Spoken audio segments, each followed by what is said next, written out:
Hi, good afternoon, everyone, and welcome to this webinar, these two sessions of webinars from Aiken Gump here in the Houston office. Thank you all for taking the time to jump on with us. First of all, to our American uh, uh, participants, happy Thanksgiving. We hope you had a good Thanksgiving. We thought, we should come back to reality now, after this nice long weekend with our families and deal with what is really at stake a lot for our businesses. These two sessions, we titled both sessions as the changing landscape, trade implications of Mexico's constitutional reform in the U.S.-Mexican elections. And it's quite timely, as you know, and President-elect Trump has not wasted any time to make certain announcements and to engage with both President Sheinbaum and also with Prime Minister Trudeau. So the USMCA is really under the gun from the get-go. Let me just really quickly talk about what we will cover today and also what we're covering tomorrow. Today's session is going to be more technical on how Mexico's recent constitutional reforms and its relationship with China will influence U.S. trade policies towards Mexico. And tomorrow, it's going to be more political, more policy-oriented, about how the recent US and Mexican elections will impact trade and investment between the two countries. Just quickly about what we're going to talk about tomorrow. Tomorrow, we're going to focus on the economic policy directions, how the new leadership and party platforms will influence trade agreements and the bilateral relationship between US and Mexico. We're going to talk about the social programs and trade and balancing social reforms in Mexico with investment incentives in both countries, the trade partnership strategies, the opportunities and challenges in U.S.-Mexico collaboration, given the new presidents in each countries and their mandates and their legislative makeup, and then cooperation, collaboration opportunities for businesses on goals to strengthening the supply chain across North America. And of course, we're going to talk about the USMCA 2026 both today and tomorrow and how it will impact businesses. Tomorrow, we will have a really great panel. It'll be moderated by my colleague, Jose Borjon, who is a senior advisor with our lobbying group here in Washington, D.C. And we will be joined by Congressman Kevin Brady, who was formerly the House Ways and Means Committee chairman. We'll also be joined by David Zapata with the Texas Association of Businesses. He's also the Vice President of International Affairs and Executive Director of the Mexican Trade and Investment Policy Council. And finally, we'll be joined by Juan Antonio Durantes Sanchez, who is the Managing Partner of Durantes Advisors, a former senior official at Economia in Mexico. And Juan Antonio is here with us today, too, in this panel. And he will be joined today in this panel by Alejandro Manuel Gonzalez Garcia, who is counsel in the Durantes Advisors. And then with me also is my partners, soon to be partners, sorry, jumped the gun there. Devin Sykes, he is a trade remedies expert here in the Houston office. He was formerly with the Department of Commerce and also with he clerked at the Court of International Trade and the Court of Appeals for the Federal Circuit. And then Sarah Kerwin, who co-leads the trade policy team with me, based in DC. Today, we're going to focus on, the timing is good for this discussion. There's been a lot of news ever since President-elect Trump was nominated, and his announcement of 25% tariffs on Mexico almost from the get-go, and the reasons for that, which is officially due to fentanyl trade and illegal immigration, but really there's a lot of investment and trade impact as well. And we're going to try to explore some of that. Causes a lot of uncertainty in the relationship between U.S. and Mexico. And this uncertainty will no doubt intensify, not just because of what happens here in the U.S., but also what happens in Mexico. The constitutional reform has caused a lot of uncertainty for a lot of traders and a lot of business folks. And this constitutional reforms and other judicial reforms All of this will raise questions about the future of the trade relationship between the two countries. Meanwhile, China continues to loom large in all aspects of the discussion in Mexico with investments there, in the US, in dealing with some legitimate, some not so legitimate national security concerns, and the focus of it on here in the US, particularly now with a trifecta of Republican-led both the Congress and the presidency. So our main focus today will be on three areas. The first is about the potential impact of Mexico's proposed reform on the Mexican legal landscape and the risks for businesses and companies doing businesses there. This includes the recent judicial reforms and the proposed amendments to the energy sector and public administration. We'll also talk about the recent uptick in Chinese investments in Mexico across a broad array of industries and how these developments may affect the US-Mexico trading relationship. And finally, we'll talk about how the United States could respond to these developments in Mexico once President Trump is taken office, or even before, just as we said, his announcement of the 25% tariff increase and other actions we may expect as well. The way we'll work today, really quickly, is just I'll give each panelist about 5 minutes to talk about these topics. They'll focus on various different aspects, and then we'll open it up for Q's and A's. And also from the floor here, we have some people who are joining us in person and then online. Maybe Jackie, if I could ask you to quickly mention how the Q's and A's could be done for those online. Yes, hi all and welcome to today's event. If you're attending via Zoom, there's a Q&A function at the bottom of your screen that you can enter your questions on, and I will read them out to the panelists in the room so they can answer those questions. Thank you. Thank you. And for the folks in the room, please just go ahead and ask the questions directly and we will try to answer them. So let me first turn it over to you, Alejandro. Thank you. Thank you again for having us and for you all for taking the time to discuss recent constitutional reforms in Mexico. I will begin with a general overview on the matter. Over the past few years, Mexico has undergone a profound constitutional transformation under the leadership of President López Obrador and now his successor, Claudia Sheinbaum. These reforms have touched the core of the country's legal economy, political framework, focusing on three critical areas: the judicial system, autonomous regulatory bodies, and the energy sector.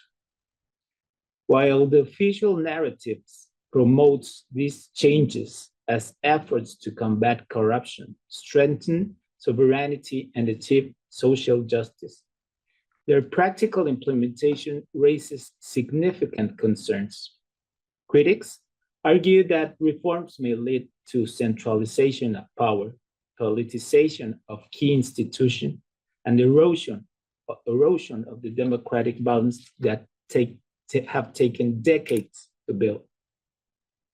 For international stakeholders, the ripple effects of this reform are especially relevant, as they have the potential to disrupt foreign investment and trade relations under agreements such as the US, Mexico, and Canada agreement.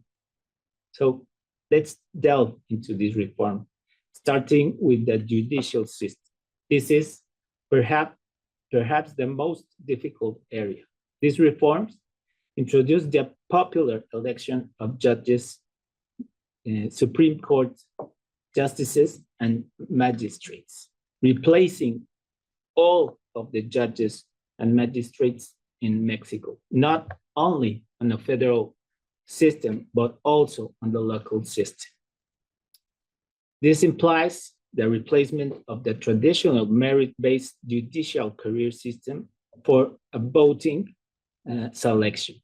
While this is framed as a democratization effort, it risks politicizing the judiciary, as judges will now depend on the voter sentiment and potential political campaign. Alongside this, the Supreme Court is being reduced in size.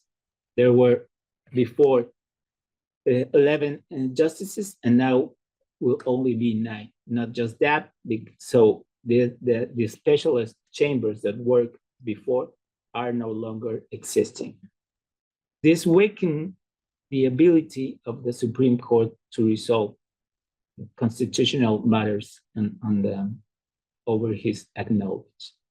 Another key element is the replacement of the Federal Judiciary Council, Consejo de la Judicatura, with 2 new bodies. One, it's very important to notice, is that Judicial Discipline Tribunal, who has unprecedented powers and the susceptibility to political influence. These changes undermine judicial independence and create significant uncertainty for legal process, especially those involving foreign entities. Moving on to the autonomous bodies, institutions like INAI, the Transparency Agency, COFECE, focus on competition, and EFT, regulating telecommunications, have been dissolved just 1 week ago. Their functions are now being transferred to agencies directly controlled by executive branch. This is a critical development. Autonomous bodies were created to ensure technical expertise, impartial decision-making, and oversight of sensitive areas like economy, competition, and information access. Their elimination raises concerns about the loss of accountability and transparency, especially in sectors vital to foreign investors. The energy reform marks another seismic shift. It redefines Pemex and Federal Electricity Commission as public state-owned enterprises. Again, beside the story of inefficiency of both bodies in Mexico. Having that scenario, we have to ask, what's underlying motives behind these reforms? The government's narrative centers on, again, combating corruption, reducing bureaucracy, and making institutions more accountable to the people. However, we think a closer look suggests deeper objectives: consolidating executive power, reducing democratic checks and balances, and marginalizing private and opposition voices. By reshaping the system, the judicial system, and eliminating independent regulators, the executive branch has concentrated its influence over the country's most critical institution. For foreign investors and trade partners, the implications of these reforms are profound. Politicization of the judiciary and regulatory process increases the risk of arbitrary decision, eroding trust in Mexico's legal framework. The restrictions of private sector participation in energy create markets regulatory uncertainty, potentially violating US, Mexico, and Canada agreements. The potential consequences go beyond the legal and economic spheres. This reform strengthens Mexico's relations with its trade partners, particularly the United States and Canada. Violations of the trade provisions could lead to trade dispute, economic sanctions, and loss of Mexico's competitive edge as a nearshoring destination. In fact, some companies are already reconsidered their investment in favor of countries with more stable legal frameworks. So, which are the potential solutions? We think companies must opt for solutions that reduce this state of risk, particularly by seeking legal services that adapt to the changing reality and the uncertainty posed by the judicial system reform and its complexity implementation. In which areas we noticed that this could be done? I just will mention some of these ones. Participation in the development of regulations, specialized litigation, compliance services, and preventive audits, reinforce actual contractual relationship with the government, and alternative dispute or resolution mechanisms. To conclude, these constitutional reforms represent a critical context for Mexico. While their stated goals might appear laudable, their implementation poses significant risk to democratic stability, economic competitiveness, and bilateral relations. Thank you. Thank you, Alejandro. Juan Antonio, please.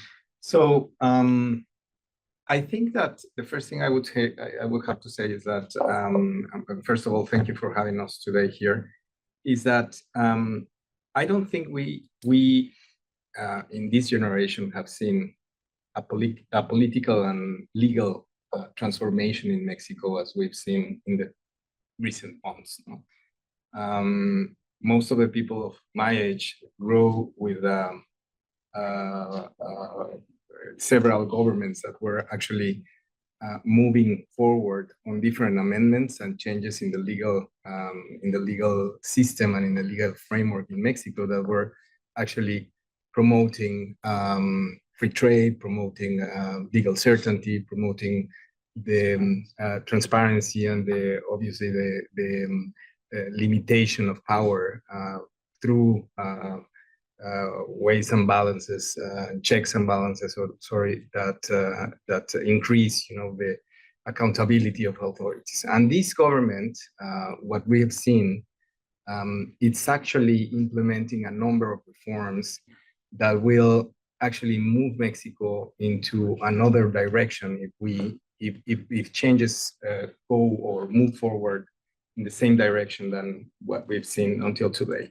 Alejandro was just mentioning a couple of them, the judiciary one and the elimination of autonomous constitutional bodies, but there's other 18 legal amendments that more or less will have implications in the way Mexico behaves as a country in the future. So I think that we cannot be on a more timely situation to speak about them. I don't think personally that this will imply that Mexico will become Venezuela, like many people is saying, but it will create a number of challenges for companies doing business in Mexico and obviously for those already present there. This panel today, we're supposed to speak also about China, and how these constitutional amendments are actually relating or related to the Chinese situation in Mexico. And the quick answer to that question is there's no relationship whatsoever between what the government of Mexico is doing right now and the situation or the geopolitical situation that Mexico has with respect to China and Asia Pacific in general. Nevertheless, it is true that China has been taking advantage of Mexico's situation in order to have an increased presence in North America. Now, if you see the numbers, the numbers of or the data with respect to foreign investment in Mexico, you'll see that China is not even within the 10 first investors in Mexico right now.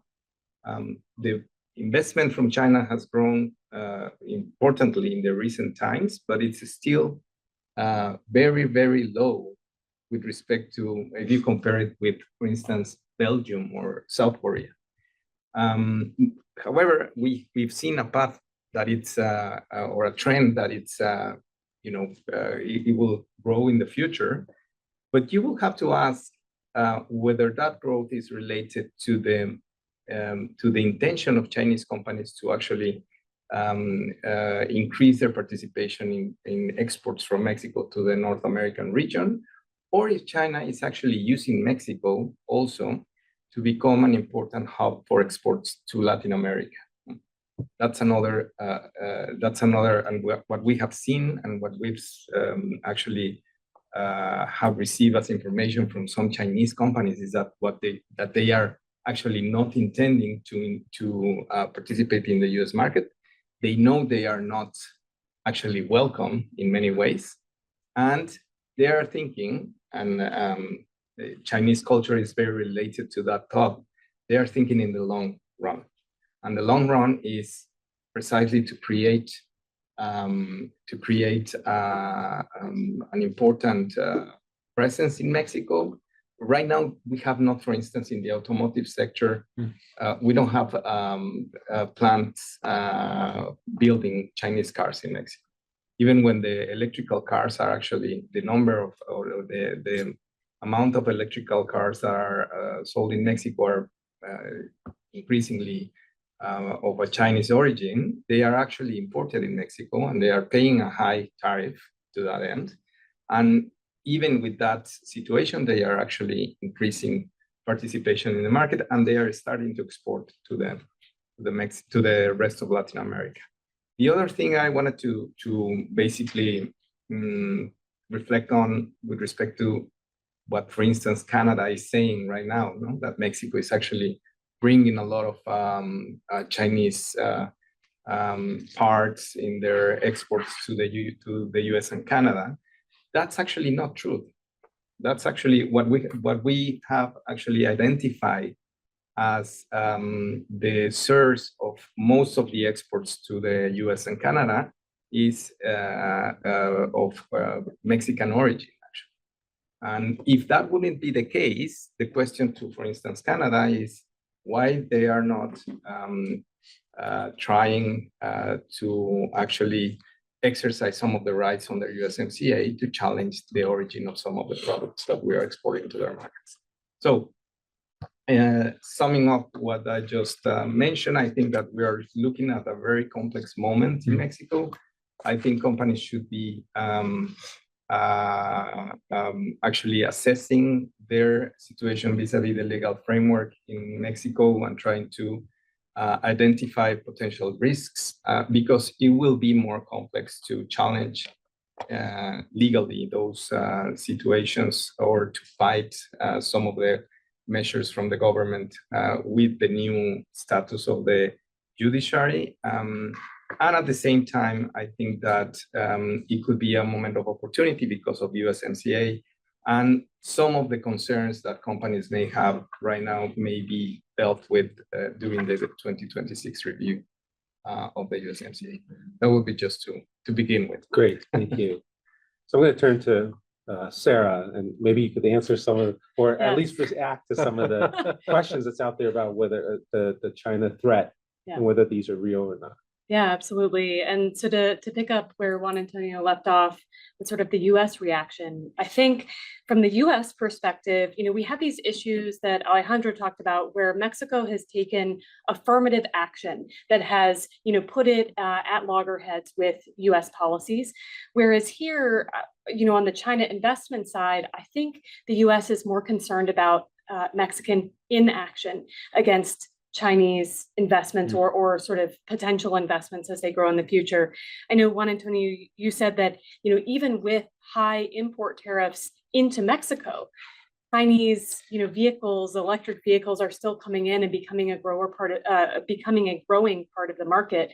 And I think that's exactly the kind of concern the US has about its own market and about how Mexico could potentially provide, as some US policymakers have put it, sort of a launching pad for Chinese, vehicles or parts or, inputs in other sectors to enter the US market. And so I think, part of this concern from the US side is exactly this confluence that Juan Antonio mentioned. We have Mexico overtaking China in early 2023 as the largest US trading partner. Mexico also overtook Canada at that same time as well. And, yet we're also seeing increasing trade in between China and Mexico at the same time. And so a lot of US policymakers, I think, have questioned the confluence of these two events and said, oh, well, is Mexico becoming the next hub for transshipment or circumvention of US policies with respect to China itself? And so as we kind of look at, well, why is this happening? Part of it, right, is US policy. The US launched a trade war with China during the first Trump administration, and a lot of that caused some push factors for companies to get out of China and to start looking for elsewhere to manufacture their goods for the US market, but also for other markets. Mexico, I think, as we all probably know, is one of the countries with the largest number of free trade agreement partners, far more than the United States.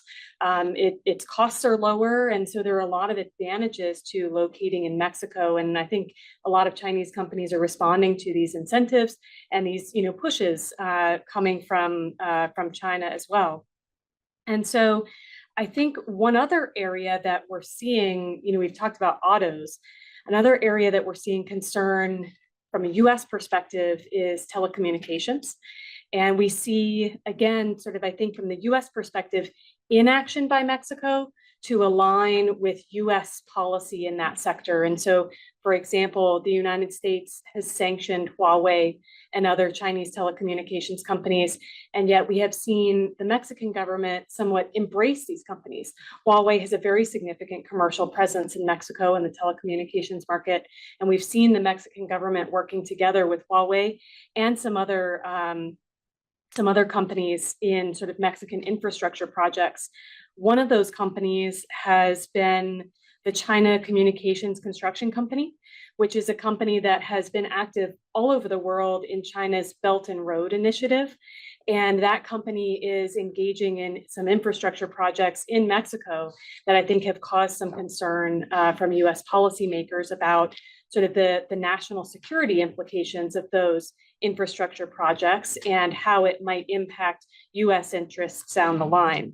So, I think we see, these being some of the other main concerns by the US government. And so I'll just briefly touch on what the reactions have been by the US government to date in some of these areas. So from the administration, the Biden administration, we have seen some pressure on Mexico to sort of pull back on tax incentives offered to companies that are trying to locate in Mexico, such as through, local tax incentives, preferential utility rates, permitting processes, and things like that. We've seen some pressure for Mexico to kind of slow some of that down.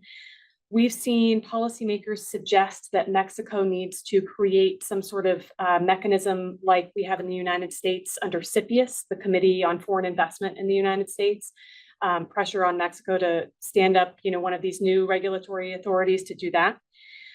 We have seen the administration earlier this year, out of concern about sort of Chinese materials ending up in US products, modify the Section 232 tariff exemptions on steel and aluminum that were applicable to Mexican products. We now see that in order to qualify for Mexico's exemptions, steel has to be melted and poured in Mexico, and aluminum has to be smelt and cast in Mexico in order to qualify. So this is sort of increasing the level of Mexican content that's required to try to prevent some of these circumvention issues that the US has perceived. We've also seen the United States sort of propose regulations to restrict Chinese content in connected vehicles, which basically means any vehicle manufactured today. And Mexico actually reacted in an official comment to the US government saying that the proposed rule would violate the USMCA. So we see this kind of tension playing out here. We've also seen it playing out in Congress. We have seen proposals from Marco Rubio, who has been, of course, nominated to be the Secretary of State. He championed several legislative proposals in Congress to sort of, as he says, close the loopholes with respect to automotive trade. So a big concern that Chinese vehicles manufactured in Mexico would be able to qualify for the USMCA. I think this is completely untrue. The standards under the rules of origin are so high that even companies well established in the region for decades are having trouble meeting them. A Chinese company just walking in will not be able to. But the risk of the Chinese company being able to get access to Mexico's MFN rate of 2.5% is much more open. compared to what, the import tariff would be from China for a vehicle directly into the United States. And so Marco Rubio has attempted to, introduce legislation that would impose a flat $20,000 fee on every vehicle imported from Mexico if it was created by a Chinese company.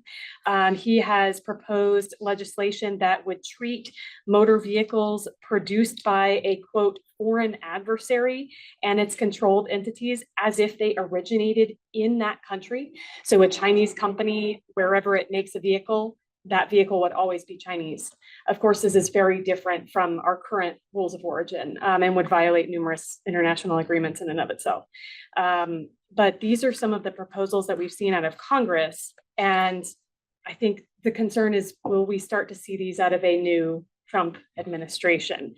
And so I think maybe here is where I'll end up turning it over to Devin, who will talk about some of the tariff threats that we see as a result. Yes. Yeah. Excellent. Well, thank you all for being here and coming to the great state of Texas for the conversation. So Steve mentioned at the outset, there's been a lot in the news in recent months about the threat of tariffs from now President-elect Trump. We saw it in the days prior to the general election in early November, and again just last week in the days leading to Thanksgiving. The president has threatened to impose tariffs of 25% or more on all imports from Mexico. So I think the way to think about this is, what are the tools in the toolkits? Who are the actors under those tools? And what sort of flexibility is the president afforded when he uses these specific tools? And I think the other thing to think about is, what are the objectives when the president decides to utilize these tools, or he instructs one of his agencies to utilize these tools? It could be, for example, leverage in USMCA negotiations when they arise in a couple of years during the review.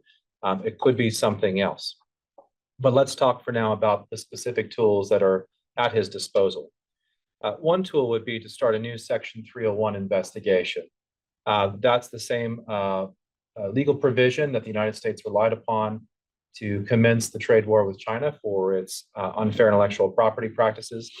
That statute authorizes the U.S. trade representative to find that an act, policy, or practice of a foreign country violates a trade agreement to which the U.S. is a partner, or a member, I should say, or unjustifiably burdens or restricts U.S. commerce. Now, one downside, if you're the president, one downside to that provision is that it can take an awful long time for USTR to make certain findings. USTR has up to 18 months to complete its investigation, and thereafter the president can act on those findings if in fact there is a finding of a violation or a burden. Alternatively, the president might direct USTR to modify an existing 301 action. As Sarah just mentioned, there's been some potential chatter about modifying the existing 301 measure as it pertains to China to cover goods manufactured by Chinese-owned companies, whether in Mexico.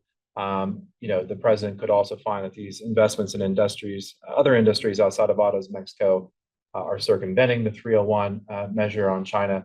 So that's another possible tool. Outside of 301, there's Section 232, which concerns imports that threaten to impair the national security. That investigation, it can be self-initiated or it can be initiated on the basis of a petition. The Commerce Department will investigate whether those imports in fact threaten to impair the national security. There's a number of factors that the Commerce Department will consider, such as domestic production needed for projected national defense requirements, impacts on domestic industries to meet such requirements, impacts on human resources and raw materials and availability of raw materials, all those sorts of things. One thing that's really interesting about 232 is it explicitly ties the U.S. national security to its economic well-being and welfare. And we saw that play out in the steel and aluminum measures during the first Trump administration. Now here too, one limitation is that it's the Commerce Department that has to make these findings. It's on the basis of those findings that the president can act. So there too, if the president wants to act quickly, he might be a little constrained in how quickly he can act. Commerce Department has 270 days to make its investigation and make its findings. And the president has 90 days to determine whether he concurs with those findings and another 15 days to implement any action. Then there's the safeguard statute, which is a third tool in the toolkit. That's meant to address an influx of imports. They're not unfairly traded. They don't impose a threat to the national security, but they're coming into the United States at such sufficient quantities to injure a domestic industry. But there too, the International Trade Commission has to make certain findings. And if it agrees that there's an injury, it has to make a remedy recommendation. And then the president can act on that recommendation. But again, an agency is involved in the fact-finding process. So that will hamstring the president a little bit if he wants to act quickly. So where does the president get more flexibility and have more leeway to act and address these imports from Mexico? The first would be IEPA. I'm sure you've heard about that a lot in the news. That's the International Economic Emergency Powers Act. Under that provision, the president can act to address international emergencies. But those emergencies have to be unusual or pose an unusual and extraordinary threat to the national security, foreign policy, or economy of the United States. The president can only use that authority when those circumstances are present. In the past, presidents have used those to address a variety of threats, such as export controls, human rights abuses, and election interference. And presidents have imposed remedies such as blocking access to assets or even blocking imports from other countries. Now, under the predecessor statute of IEPA, which is the Trading with the Enemy Act, President Nixon imposed a 10% tariff on all imports. But courts ultimately sustained that action from President Nixon on the basis that the action was temporary. But under the current version of that statute, no president has imposed tariffs on imports from other countries. And there's another tool, we call it colloquially Section 338, but that statute allows the president to address discrimination of foreign countries, specifically any foreign country that imposes directly or indirectly an unreasonable charge, exaction, regulation, or limitation, which is not equally enforced upon articles of another foreign country, or if a foreign country discriminates against the commerce of the United States by similar border measures, then the president can act in response and impose tariffs on goods from those countries.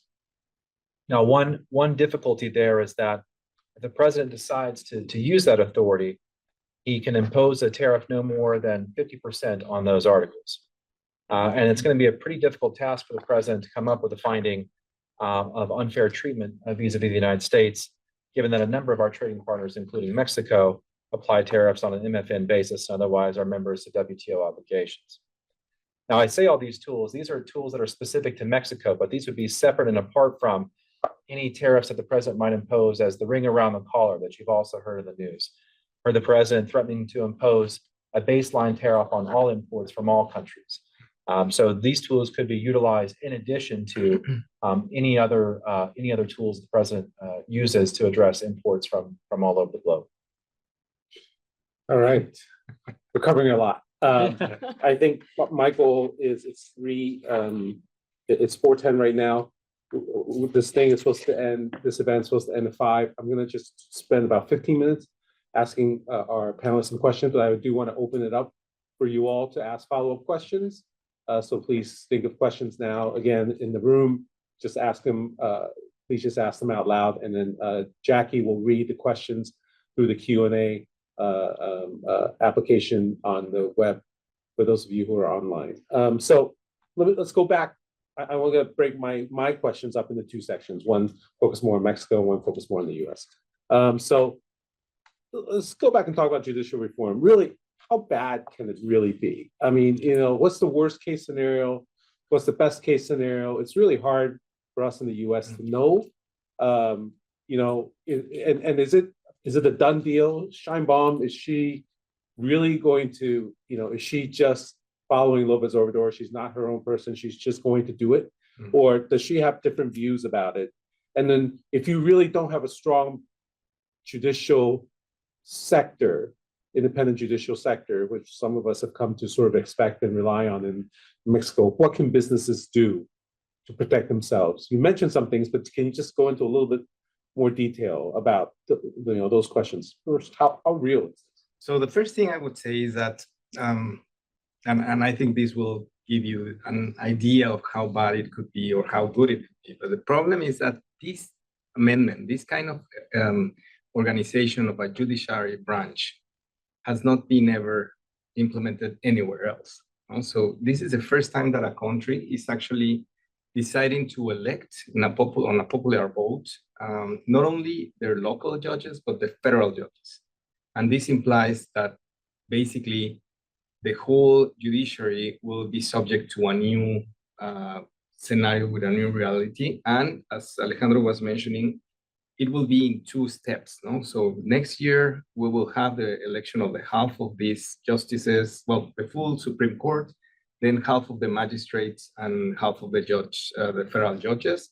And then in the second attempt, the rest of the members of the judiciary will be elected. And at the same time, the local judicial branch should be in a way amended, or the local legal framework for those judiciaries should be also amended to match whatever is in the federal government. The problem is that since we don't have any experience on implementing something like this, there are many questions on how this will actually be working. So we don't know yet. We don't know yet. The first challenge is the election itself. How would they be able to actually manage to organize an election this big in such a short amount of time? But then let's suppose that everything goes by the book, then, and I think Alejandro could actually explain a little bit more on this. How will you avoid the political capture of some of these judges, or actually the criminal organizations also capturing some of the judges? And the third point, or the third challenge, is that there is this new disciplinary tribunal that will have powers to actually sanction some of the judges, and so the potential lack of independence of this judiciary will be, or is very, very clearly demonstrated by the organization and the design of this amendment. But I don't know. Yeah, I would say that the worst scenario is already here, because the amendment has been published. So there's no point to go back perhaps in August, we think in the legal academy and other commentaries that maybe Sheinbaum will stop the amendment. That's not the case, because she not only stopped the amendment, so she rushes the amendment. First of all, the legislative, like no other time, approved the amendment in a record time. So that kind of sign is what it's representing the reform. So if we think of only the companies, let me put it this way, as I was explaining at the beginning. Magistrates, justice, and justices of the Supreme Court represent like 1,000 and 1,600 person, 600. So in just 1 minute, the half of it would be dismissed. Imagine that in every kind of matter of this, of its acknowledge of this judges Supreme Court, it's frenetic for every kind of logic. Besides of that, the Supreme Court has already been co-opted by the government. 3 of the justices already, and now are 3 justices of the Supreme Court are allegedly and most openly part of the official party. So that means that every challenge important challenge, not on at the boards or some kind of that matter. So important matters for company, as you were all saying, of this kind of implication would be hardly challenged to the Supreme Court or any local or federal judge. So what should companies do? I think that the first thing is to avoid as much as possible to end in a court for the time being. So I would say that due diligence is essential for what they're doing in Mexico, and also for any new business trying to find ways to the resource of to alternative mechanisms of dispute resolution. The other thing I think is Mexico still has an important and modern legislation, for instance, for rulemaking process. I think that that's another area where companies can actually try to be or to think ahead of the government and try to influence regulations in the future through those mechanisms. But in general terms, I would say try to avoid as much as possible to end in a courthouse. Because this is moving, no one's stopping. This is moving, and actually, I forgot to mention that there was a challenge, a constitutional challenge against the constitutional amendment of the judiciary. And 7 out of the 11 justices said actually ruled that the amendment was unconstitutional, unlawful, well, unconstitutional actually, but they required 8 justices to vote this. And there was one that at the last minute changed its vote. And so the constitutional amendment is now written law without any further possibility of a challenge. So is corruption a real issue then in the judiciary in Mexico? Of course, there were cases of corruption, but the real question was, well, can you prosecute those cases on a case-by-case basis? Not every judge was corrupted, and not every justice was corrupted. There were some cases here and there, but to actually kill the animal because of one problem in the ear was not the solution. That's at least what many people think in Mexico. Yes, I will add. Besides of that, actually, the representation of Mexico before the Commission Inter-American Commission of Human Rights confessed that the reform has not a diagnosis. So this implies for me that it's not a matter of corruption per se. It's a matter of politicization and central power. And to control the judiciary. Yes. Yes. I have a quick question about this. If I'm understanding it correctly, this is going to happen in several phases. First the election, then there's going to be another election and so on. What's the real time frame for this to be crystallized? If it actually happens, how long do we have before it's fully in place?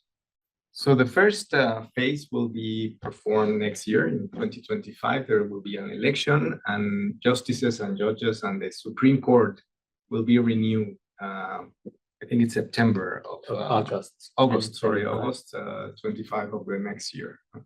And then obviously in the next couple of years, there will be another election. In the next 3 years, 27, there will be another election for replacing the rest of the judges and magistrates. And the local congresses will have the challenge also to amend their local constitutions to match what the federal constitution is saying. How soon we will see the effects? I think that right now we're looking at them because many people is resigning from their jobs in the judiciary. Many judges with a long career there are actually saying, well, this is it for me. And and so um, the let's say the ability of the judiciary to actually have the same kind of performance than before the amendment is going to be not possible. So I think the first effects will be shown very soon, and the most important probably in the next couple of years. So Alejandro, you mentioned that this could drive away foreign investors. They would be looking for jurisdictions that have more stable judicial environments. But isn't that contrary to what the Sheinbaum administration is trying to do, especially the new economic minister abroad? Yes. How do you think that the government will reconcile that? And also, how do you think businesses should react to that? Should the businesses in the USMCA reform be asking for a reconsideration of the investor state arbitration, for example, or another sort of international judicial mechanism? It's very hard to respond that paradox, because really on Friday, let me put it this way.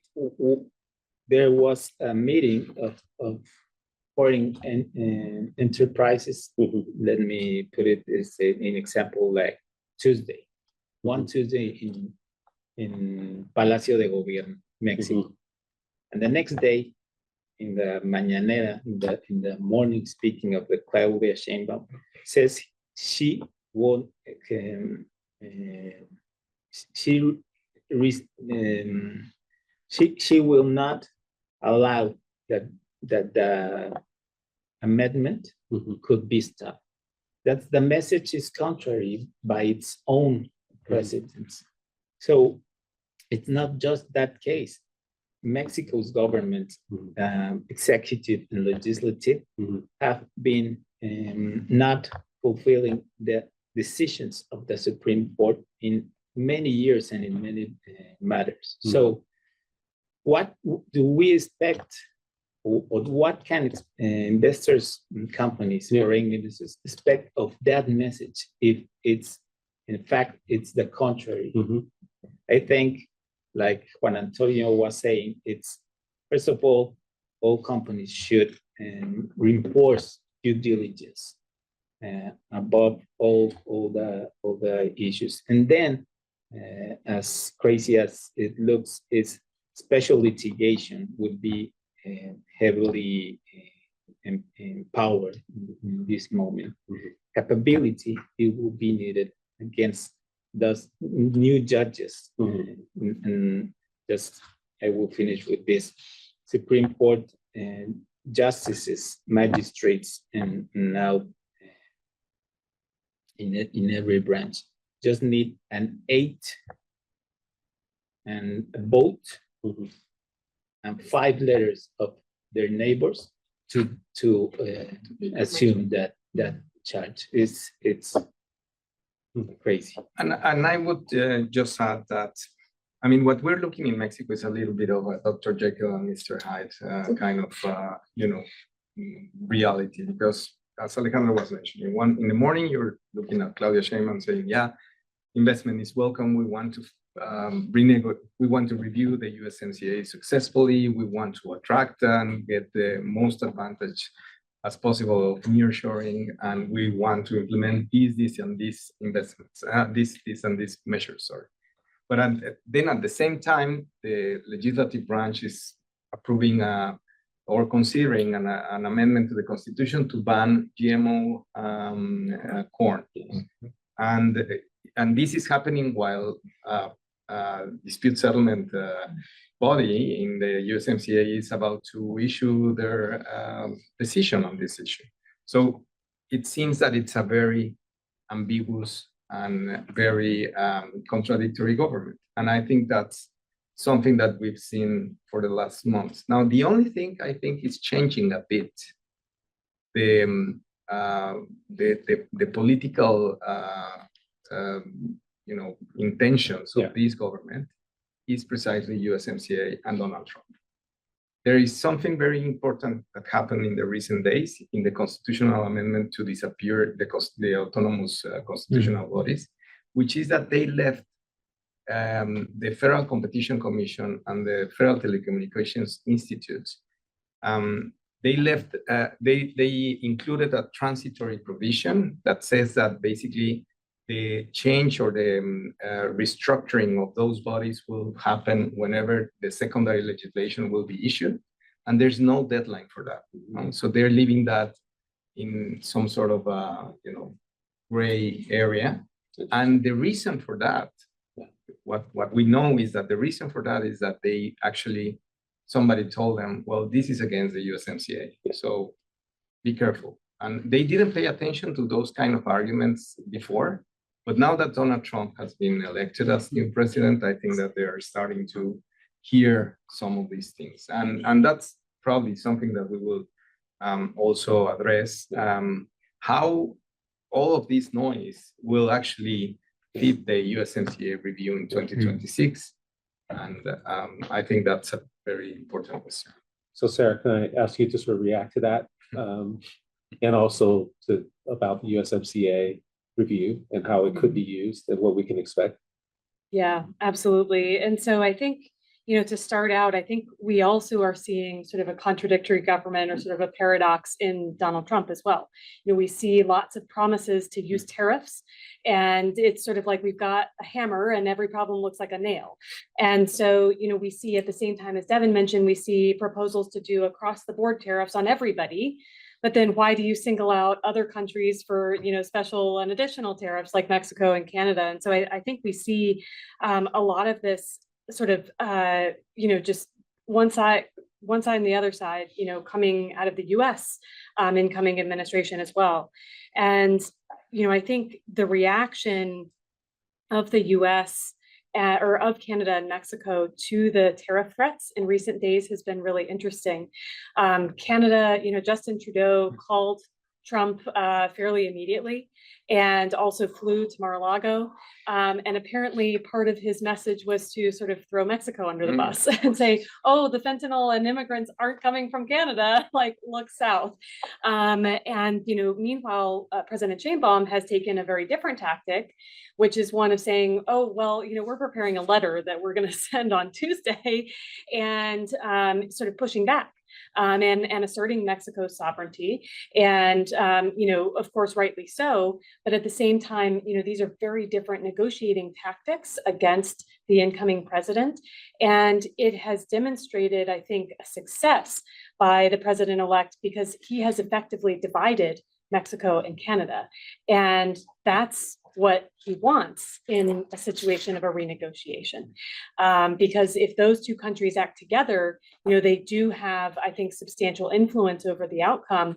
But if they are divided in their approach or if they can't agree, then it seems like the US is just kind of going to walk all over everybody. We also see, of course, in Canada, there are upcoming elections that have yet to occur where we may yet have a different government there as well. And so I think all of these kinds of factors these are sort of playing into the president-elect's hands. You mentioned sort of this gray area for the two commissions and sort of the Sheinbaum administration being potentially responsive to USMCA concerns.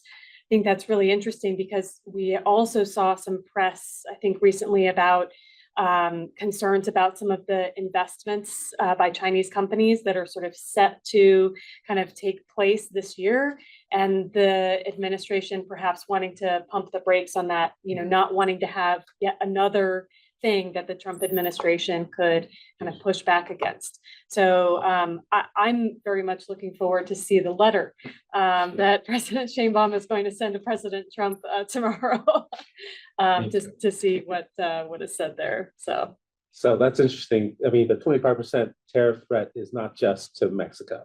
Right. It's also to Canada, and maybe it is intended to divide purposes. How real is this threat, Devin, and also Sarah? I mean, is this going to happen on day one? Trump promised day one the tariffs are going in place. first of all, legally, is that even possible?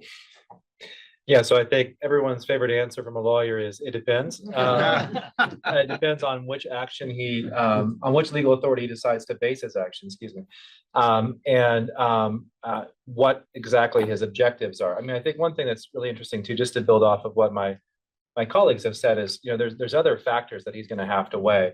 Inflation is still a nagging problem. It was at the center of a lot of voters' deliberations this past general election cycle.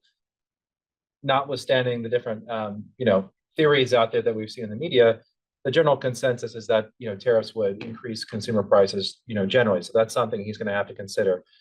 He also, we understand, wants to achieve some tax cuts with his Republican peers in the Congress. So balancing those concerns as well. And I think one other sort of interesting factor here is that, President Trump won the election, but in some ways he's already a lame duck president before he takes office. He can't run for re-election. There's going to be a midterm election in 2 years. And I think it'll be kind of interesting to see how, Republicans in Congress react to some of his tariff proposals. I think we've already been a little bit surprised by some Republican congressional members speaking up against some of these threats already, but that will be sort of another interesting thing to monitor. But in terms of the tariffs themselves, yes, it's entirely possible if the president uses an authority like IEEPA and declares an emergency, that is one way that he could act immediately. But there it has to be a true and genuine, unusual and extraordinary threat. His legal team will have to come up with some true reasons about why it's truly unique and unusual. There's also the Section 338 that I mentioned, which is discrimination by foreign countries. That's another tool that he could act immediately. There's no timeline that drags out his deliberative process. But again, that in itself is limited in certain ways. So I think, to answer your question, just depends. And maybe we'll talk about how companies can react later. But that's another kettle of fish, so to speak. If I can add, so on IEEPA, which I think is our view of what might be the most likely authority that he would try to use to launch, this on day one. Many of you may remember in June 2019, we had a series of tweets on Twitter from the president at the time who said, immigration, it's an emergency across the southern border. I'm going to impose 5% tariffs on everything from Mexico starting and it was a week and a half. And the authority that was sort of postured for that at the time, again, was IEEPA. And so this is a very, this threat has been recycled in a way from 2019, and it didn't happen then. At the time, it was Marcelo Ebrard, who was the foreign minister in Mexico, who came to the US, went to the State Department, had some negotiations, and came out of it with sort of an agreement that Mexico was going to take some actions and spend some resources to address some of the immigration threats. But it wasn't everything that the president had demanded. And so there was a negotiation. And I think importantly, Ebrard is now the Economia Minister in Mexico, who will be in charge of the USMCA renegotiations. So he has seen this before, and he knows exactly how it ended before. And so I think that'll be interesting to also play out and see what kind of influence he has in this process, with how the Mexican administration decides to kind of deal with this threat. And I think to go back a little bit of on the tactics of how to react to President-elect, I think that there is a lot of discussion in Mexico on whether we should react as many experts are saying, if the US go ahead and impose a 25% tariff against Mexican imports, we will do the same. And that's, the ratio for that is basically the fact that back in 2017, I think, when the US imposed the tariffs on the steel and aluminum, Mexico reacted actually with some tariffs, and that was a way to actually have leverage to fight against what the US was imposing. There's other school of thought that is saying, no, there shouldn't be any reactions to Trump's threats, sorry, because that's just really fueling the speech and the actions that he's trying to impose. So we don't know what the content of the letter will be. I think that two groups in the government are actually fighting on how to react, and perhaps there's a couple of there's both approaches there. No, we'll see. Let me open up for questions first in the room and then online. Just wonder if folks in the room, I have other questions too, but folks in the room have questions? No? Online, Jackie, do we have any questions online? Yes, we have a couple online. So the first question from Victor Zaniga: would companies really stop investing in Mexico if it moves more towards authoritarianism? That is, would the political matrix be a criterion for deciding to move their investments to other countries with stronger democracies but higher production costs? On the other hand, President Trump could argue that the lack of democracy in Mexico is a threat to national security to justify the introduction of tariffs. Okay, so I think it's a very good question, very hard to reply to. I think that so the challenge here is that perhaps let me go back to something I wanted to say before. So it seems that for Trump, the important matters right now are China. I mean, with respect to Mexico, China, immigration, and drugs. Basically, those are the three areas where he wants Mexico to implement some measures and help the U.S. On the other hand, the constitutional amendments and some of the measures that the government of Claudia Sheinbaum is implementing in Mexico are actually undermining, for many of us, the political and the democracy in Mexico. But that doesn't seem to be a concern so far for the U.S., for the president-elect at least, nor for President Biden. We haven't seen anything, any sort of, I mean, by the Biden administration, any, measure or any comment with respect to the constitutional amendments. So whether the democracy in Mexico will play a role in the future for the speech of the incoming government, I don't know. Now, I don't think that companies will leave Mexico because of this. Probably that, and what we've seen already is that some investments are actually stopped for now.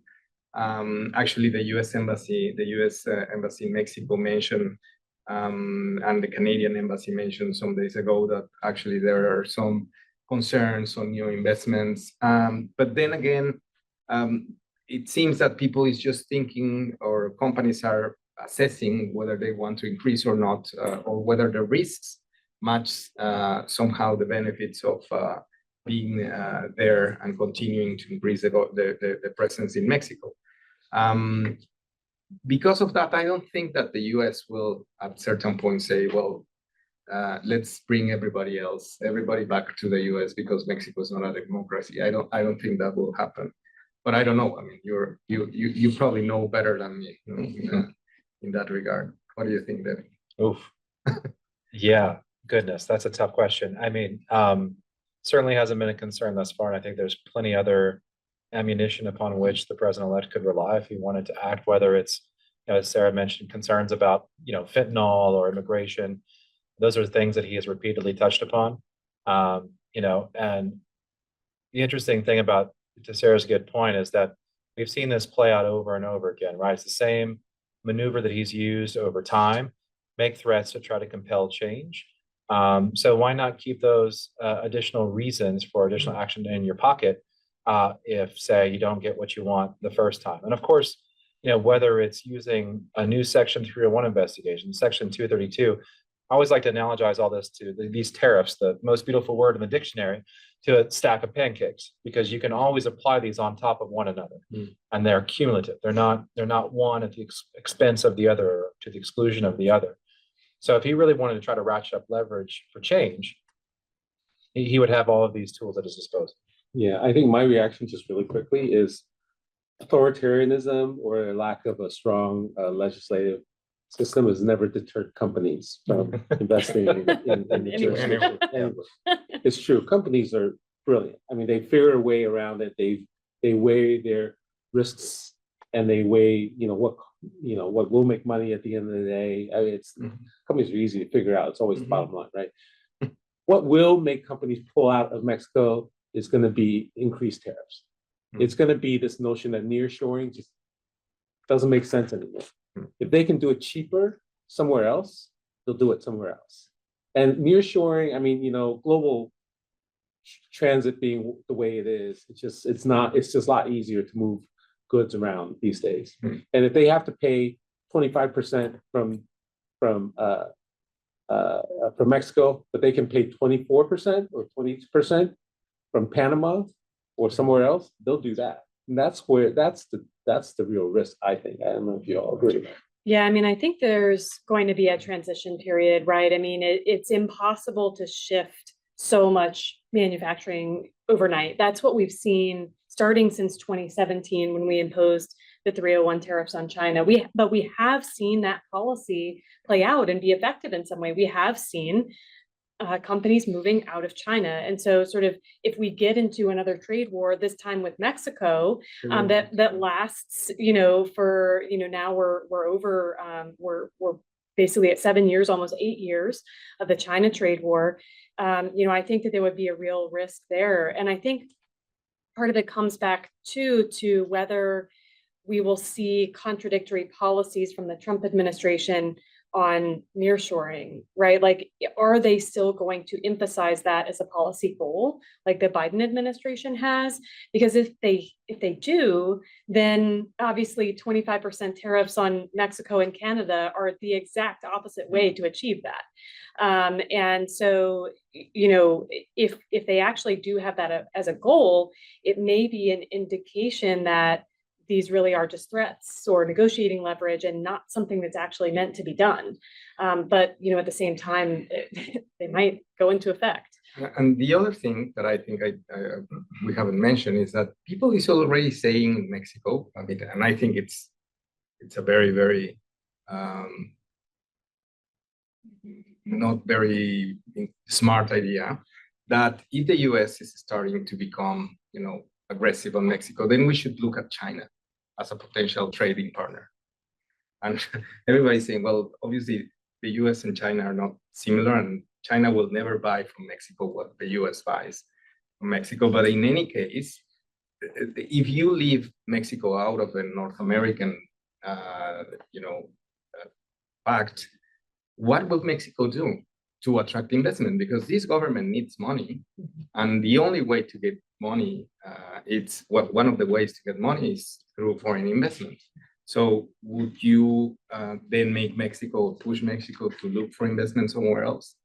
And then if that happens, well, it doesn't matter what the tariffs will be, because then you will still have the Chinese industry moving to Mexico. And that would be the exact opposite of the US objective Exactly. overall. Exactly. Jackie, do we have another question from online? Yes, one more. What tool does the Mexican government have at its disposal to mitigate or negotiate against potential tariffs imposed by the Trump administration? So the last time that this kind of threat was actually implemented against Mexico, which was Section 232, investigation on steel and aluminum, Mexico reacted interpreting that the measure from the US was a safeguard, and that therefore Mexico was entitled to actually impose an equivalent tariff to actually counterweight that safeguard. And that was an interpretation, I think, valid from a legal perspective of the US, of the NAFTA provisions and the WTO rules, exactly. And so I think that if you would have to, or if you would need to implement a retaliatory measure against US unilateral measures. I think that there are some avenues for Mexico to actually reply or to respond to these measures. I don't know how long Mexico will actually last having those tariffs in place, but at least for some time, there will be avenues to actually react to the US. I think the EU is considering reacting also by targeting certain specific US products that matter politically in the US and that for exports into the EU. I can imagine something like agriculture being a Correct. big issue. Not well. The US agriculture industry very much depend on its exports into Mexico, Correct. among others. Correct. I think that the Mexican government is relying somehow, or is starting to rely somehow again on US associations and companies and basically the agricultural sector, but others to help them to make the case before the US government that USMCA is important and that we should work together to try to solve the issues. No? That what Mexico is saying right now is let's keep trade outside of the problems that we have, immigration and fentanyl and other issues, and let's continue to reinforce and strengthen USMCA. By the way, remember last year we were in Mexico City and nobody was speaking about renegotiation of the USMCA. Back then, everybody was saying, well, it's a review and it will be here and there and nothing will happen. And right now, we're talking about renegotiation. So I think that's probably for another question, but I guess it's interesting. Are there any more questions from the floor here or online? Yes. I'm curious what you all think the role of public opinion will be when the average consumer sees grocery prices shoot up instead of down as they were promised. I hope the answer isn't get out and vote, but is there anything that they can do? Yeah, I mean, I think we can again look back to the first Trump administration as an example of what to do. Just as the president-elect has followed some similar patterns, I think we saw some successes under that first administration of how folks can raise their hand and let their voices be heard. So, one way is, I think to the extent there are, whether it's consumers or companies in certain industries, there are associations, and we do know that the Trump administration will care about the views of companies, right, and businesses. So we saw quite a bit of uptick in industry association advocacy under the first administration during what I'd call, the merits portions of these investigations, to the extent there was an accompanying investigation before a tariff action. And then separate and apart from that, a lot of these tariff measures ended up having exclusion processes. I think I read something recently that now there are more, the 232 measure there on steel, there are now more exceptions than there are imports covered by the measure itself. And that's all to say that, should the administration lock up or establish an exclusion process, there are mechanisms to advocate for exclusions to help keep consumer prices down on certain key inputs or key products. And there too, there's data out there that shows, a number of lobbying efforts were quite successful in helping obtain those exclusions, particularly from Republican congressional members. And, we're going to have majority-controlled House and Senate on the Republican side. And so those will be important voices. So whether you're a consumer or a business, it's obviously going to be important for you to make sure that your congressional member is aware of what how these measures would be impacting you, so that they in turn can raise their hand with the administration. And I think another item that, we're already looking at, a lot of businesses or in particular are already talking about is litigation. How could these actions be challenged? Because I think, one thing that we all know is that, there are laws and procedures there, but many of them have never been used in this way before. And so they, may be susceptible to legal challenge. I know a lot of us are involved in sort of the current and ongoing litigation against the Section 301 tariffs, List 3 and List 4 on products of China. And so, envisioning what do, other litigation options look like, sort of across a broad swath of these potential tariff mechanisms that might be used. But I think Devin's point is a great one because it almost speaks to a commonality here where we both talked about in Mexico and in the US, it'll be important to engage in regulatory processes, to kind of help mitigate risks of potential volatile executive action. And I'll just say also in closing, that the lobbying efforts, you all talked about the importance of talking to your governments. It's true here as well. It's true in Canada. The vast majority of businesses in all three countries would prefer to see the USMCA be maintained in some form, if not the same form, but some form. And having talking to your governments about that will be important. Little things like, for example, what Sarah and Devin just mentioned, asking if the tariffs do go into place, asking for an exclusion process.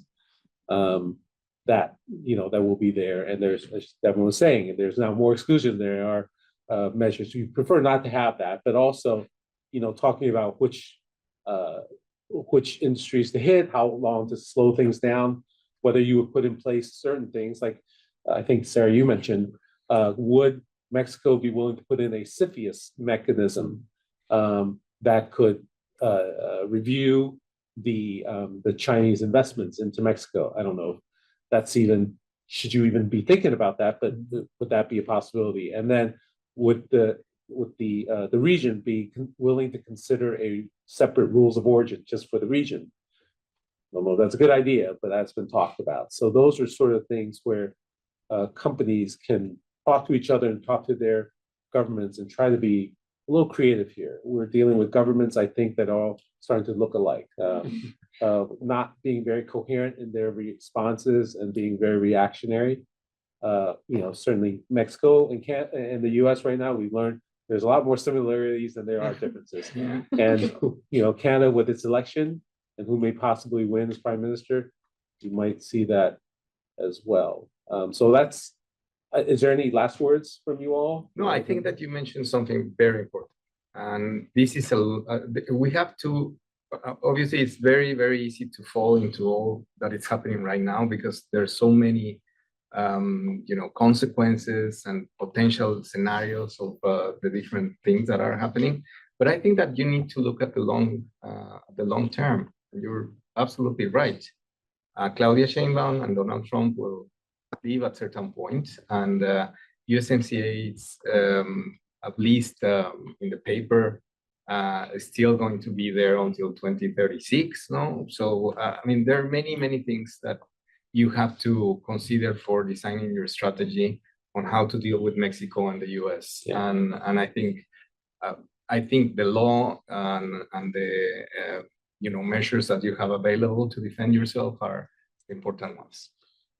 Well, thank you very much for all of you and all the time you gave to us to come. If there are any follow-up questions, we do welcome any follow-up questions to Aiken Gump, to Durantis Advisors, and I think we're sort of personally invested in a lot of this stuff as well. So we would really encourage and welcome some additional follow-ups. Also, we're going to put this on our website. It's information about outreach to people and also this particular seminar for folks who are interested in reviewing or going back or inviting others to look at. Let me just once again mention tomorrow's panel, which is going to be much more political. Kevin Brady will be there, former member of Congress, and also Juan Antonio again. The discussion is going to be much more at the politics level, and also the Texas Business Association will be there. So that's tomorrow, both online and in person here, again at 10 a.m., 10 to 11:30. So if you're able to make it, we hope you can. It'll be another fascinating discussion, but much more on the politics, as I said. But thank you very much, everyone.